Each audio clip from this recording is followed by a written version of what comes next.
Mithrandiel here at PAX West 2017, checking out Ruiner for PS4. Who am I joined by today? Hi, I'm Magdalena. I'm the narrative designer of the Ruiner game. Awesome. So tell us a little bit about Ruiner for people who aren't familiar with the title. Well, Ruiner is a very fast-paced and brutal action shooter created in the spirit of cult cyberpunk anime. And what? How long has it been in development? Well, we've been making it a little bit over 2.5 years now. Yeah. Is this your first time at PAX showing it off, or were you here in previous years? First time here at PAX West. We've been showing it in Boston and in San Antonio at PAX East and South. Awesome.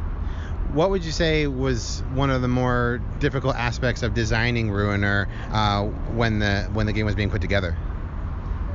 Well, in designing, like when you start from nothing, basically creating something that is good and you're satisfied with it is always a challenge. So, I mean, my personal challenges were different than the other members of the team. So, but I think, the general challenge was to bring the game together to make it happen. Because, of course, our initial assumptions and assessments were off target by like a long distance. So, but this is game development. This is a very chaotic thing, and there are things you cannot predict, and you just have to act when they come. Yeah. What you mentioned that it's inspired by a cyberpunk anime. What video games did you borrow from, or what games did you look for to say, I hope that it has these elements. I hope that it executes well like this game did.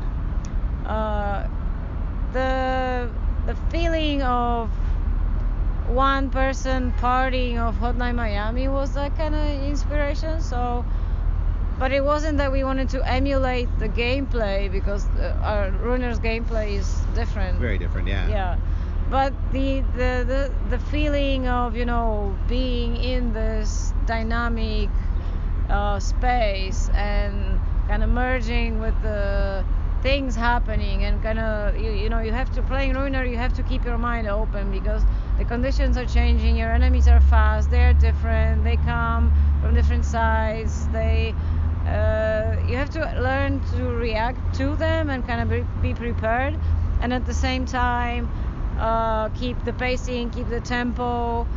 And so we actually wanted to have this flawless fighting and dying continuum of gameplay and music and the visuals that would create just this sensation when you play it, so that you actually are driven by it and into it.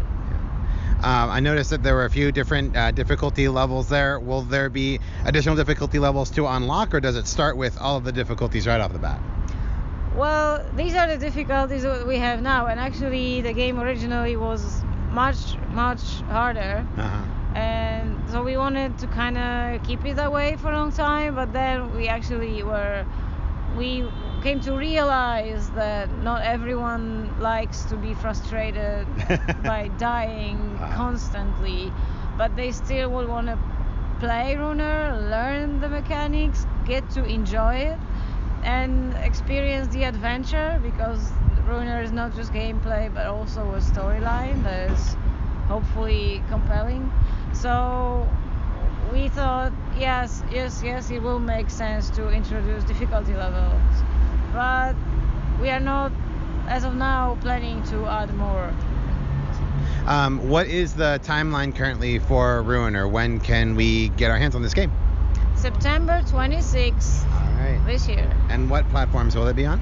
PC, PS4, and Xbox One.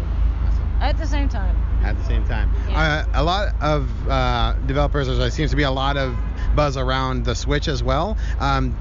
Depending on the release, would there be any plans to port it to the Switch as well? We will see. I can't really tell you right now because we are not in this moment yet. Yeah. But we will see. Awesome. All right, Magdalena, thank you so much for taking the time to chat about Ruiner with us. It looks like a fantastic game, and have a great rest of your PAX. Thank you.